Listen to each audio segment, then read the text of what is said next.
समय है, समय को क्या कर देना 2 गुना और दर को क्या कर देना आधी कर देना। ठीक है, दर को आधी कर देना और समय को 2 गुना कर देना, तब ये क्वेश्चन क्या हो जाएगा, आसानी से बन जाएगा। ठीक है, उसके बाद में क्वेश्चन नंबर दिया हुआ 30वां, 1000 रुपये की धनराशि पर 5% वार्षिक दर से 2 वर्षों का चक्रवृद्धि ब्याज तथा साधारण ब्याज का अंतर। तो देखो साधारण ब्याज और चक्रवृद्धि ब्याज का जो अंतर है ये 2.25 होगा, तो 0.25% होगा।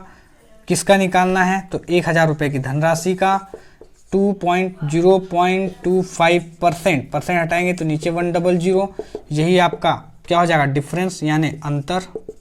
ठीक है, यहाँ से 100, परसेंट हटाएंगे तो ये भी 100, 2 0 से 2 0 कैंसिल, 1 0 से 1 0 भी कैंसिल, यहाँ पर आ जाएगा तो 2.5, यही अंतर है। 10% वार्षिक दर से 3 वर्षों के लिए किसी धनराशि के चक्रवृद्धि ब्याज तथा साधारण ब्याज का अंतर 620 है, तो वह धनराशि ज्ञात करना है। फिर से वही क्वेश्चन आ गया। ठीक है,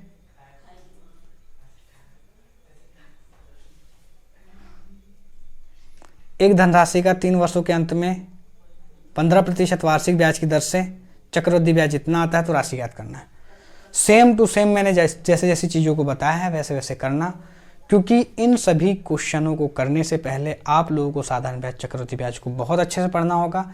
इन सभी क्वेश्चनों को आप लोग बेहद आसानी से कर सकते हो, लेकिन उससे पहले जो चक्रवृद्धि ब्याज और साधारण ब्याज मैंने पहले पढ़ाया है उस प्लेलिस्ट में आप लोग जाकर देखो, वहाँ से समझो, फिर उसके बाद में इस वीडियो को देखना, तो आपको ज़्यादा और अच्छे समझ में आएगा।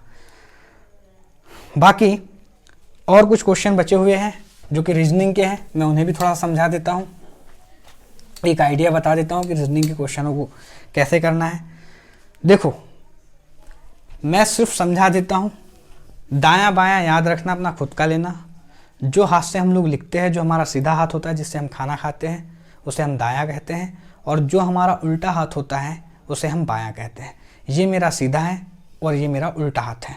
आपका हो सकता है कि आपका सीधा ये वाला हाथ हो जाए, क्योंकि आप मुझे देख रहे हो तो ये आपका सीधा होगा और ये आपका उल्टा होगा सीधी में, है ना, यानी सीध में अगर आप देख रहे हो तो आपसे यही बोलेगा कि पूर्व दिशा में, पश्चिम दिशा में, तो ये पूर्व, ये पश्चिम, ये उत्तर और दक्षिण। मैं यहाँ पर कुछ चीज़ें बता देता हूँ ताकि आप लोग उन सभी क्वेश्चनों को कर पाओ। क्या दिया है, जैसे राम का बोल दिया कि राम पूर्व दिशा अपने घर से निकलता है, तो राम घर से निकला और पूर्व दिशा में चला, कितना 3 किलोमीटर चला, 3 किलोमीटर पूर्व दिशा में चला। अब वहाँ से वो अपने दाहिने 4 किलोमीटर चलता है, तो वहाँ से मुड़कर अपने दाहिने 4 किलोमीटर, तो अपने दाहिने मतलब यहाँ से 3 किलोमीटर तो आ गया दाहिने। अब अगर मैं ऐसे चल रहा हूँ पूर्व दिशा की ओर, तो मेरा दाहिना कौन सा, तो जो मेरा सीधा हाथ है वही मेरा दाहिना होगा। तो दाहिना मतलब मेरा तो हाथ ये सीधा है, तो मैं इधर ही मुड़ूंगा ना ऐसे, और 90 डिग्री पर मुड़ेंगे, तो 90 डिग्री पर ऐसे मुड़ूंगा तो ये 4 किलोमीटर होगा। अब यहाँ पर पहुँचने के बाद में मैंने यहाँ से 2 क्वेश्चन मुझे पूछना है।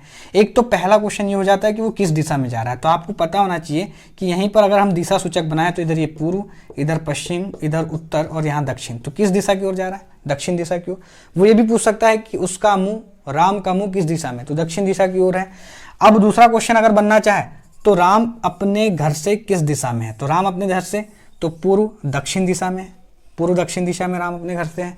तीसरा क्वेश्चन, राम अपने अभी के स्थान से, राम का घर किस दिशा में, तो राम का घर किस दिशा में है। देखो हर क्वेश्चन के बारे में अलग अलग बोल रहा है, तो राम का घर उत्तर और पश्चिम, पश्चिम उत्तर दिशा में, पश्चिम उत्तर दिशा में राम का घर है।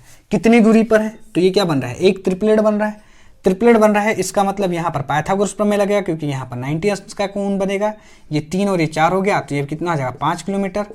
अब मैंने तो डायरेक्टली बता दिया, आप चाहो तो इसे ऐसा बना सकते हो, क्योंकि ये कर्ण भुजा है और कर्ण का वर्ग अन्य 2 भुजाओं के वर्गों के योगफल के बराबर होता है, तो इसका वर्ग 9 और इसका वर्ग कितना हो जाएगा 25, 25 और 9 कितना हो जाएगा, सॉरी 25 और ये हो जाएगा 16, इन दोनों को ऐड करेंगे तो 25 और 25 यानी 5।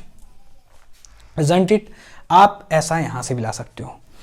अब ये तो एक नॉर्मल सा क्वेश्चन हुआ, इसमें बहुत सारे क्वेश्चन बनते हैं, इधर से घुमा उधर से घुमा, जरूरी नहीं कि वो पूर्वी दिशा की ओर चले, हो सकता है कि उसका मन पश्चिम दिशा की ओर चले, तो कई बार तो डेटा नहीं भी बोलेगा, तो इस तरह से पूर्व, पश्चिम, उत्तर, दक्षिण एक दिशा सूचक चिन्ह बना लेना है आप लोगों को, सिर्फ अपने समझने के हिसाब से। जैसे राम अपने घर से निकलता है, दक्षिण की ओर चलता है, कुछ दूरी चलने के बाद में वह अपने फिर से कहाँ मुड़ जाता है, तो बाएं मुड़ जाता है। अगर मैं ऐसे जा रहा हूँ दक्षिण दिशा की ओर तो बाएं बोलूँगा तो बाएं मतलब मैं इधर मुड़ूंगा, ऐसे मुड़ूंगा, बाएं मुड़ जाता है। बाएं मुड़ने के बाद में फिर से पुनः अपने दाहिने मुड़ जाता है। अगर वो ऐसा जा रहा है तो दाहिने मतलब इधर मुड़ेगा, दाहिने मुड़ जाता है। दाहिने मुड़ने के बाद में फिर से अपने बाएं मुड़ जाता है, तो मतलब अगर वो ऐसे चल रहा है तो बाएं फिर से ऐसे मुड़ जाएगा। अब बताइए कि वह किस अपने प्रारंभिक बिंदु से किस दिशा में, तो प्रारंभिक बिंदु तो ये है ना जहाँ से वो चल रहा था, किस दिशा में है, तो यहाँ से पूर्व दक्षिण, दक्षिण पूर्व दिशा में है। अपने अभी वर्तमान के स्थान से उसका प्रारंभिक स्थान किस दिशा में है, तो यहीं से दिशा सूचक बनाओ, पूर्व पश्चिम उत्तर दक्षिण, तो पश्चिम दक्षिण दिशा में, पश्चिम उत्तर दिशा में है। किस दिशा में जा रहा है, तो इधर किस दिशा में है, तो ये देखो ये उसका मुख पूर्व दिशा की ओर है, यानी पूर्व दिशा में जा रहा है। ऐसे क्वेश्चन बन जाते हैं। कई बार तो घुमाकर इसी डेटा को ऐसा पूछा जाता है 3 4 4 3, ऐसे किलोमीटर में दे देगा कि अपने घर से निकलता है 3 किलोमीटर चलता है, फिर दाहिने मुड़ता है 4 किलोमीटर चलता है, फिर बाएं मुड़ता है 4 किलोमीटर चलता है, फिर दाहिने मुड़ता है 3 किलोमीटर चलता है। बताइए कि वो अपने स्थान से कितनी दूरी पर है, तो यहाँ से यहाँ तक कि वो ऐसा ट्रिपलेट बना देगा, ये 5 यानी 10 किलोमीटर। कई बार तो ऐसा पूछ लेता है कि वो टोटल दूरी कितनी चला, तो यहाँ से यहाँ तक कि ये 3, फिर ये 4 3 7, फिर 4 फिर 3, तो ये 7 और ये 7 दूनी कितना जाएगा 14 किलोमीटर। और अगर अपने प्रारंभिक स्थान से डायरेक्टली दूरी पूछी है तो 10, और कुल दूरी पूछी है तो कुल दूरी को ऐड करके बताना है। तो ऐसे क्वेश्चन बनते हैं। मैं उम्मीद करता हूं कि मैं ज़्यादा तो नहीं, पर इससे रिलेटेड आप लोगों को उन सभी चीज़ों को पढ़ना है और करना है। Okay, thank you. ये रीजनिंग का एक बड़ा चैप्टर होता है, दिशा और दूरी, जिसे आपको समझना होता है, और इसमें समझाने की बहुत सारी चीज़ें हैं। समझाने की जो चीज़ें थी मैंने समझा दी है। आप लोग क्वेश्चन कीजिए, जिस क्वेश्चन में डाउट आता है आप मुझे उसे बताइए। Okay, thank you. मिलते हैं नेक्स्ट वीडियो के साथ में और लेते हैं अलविदा, मिलते हैं कल। Okay, have a nice day, thank you.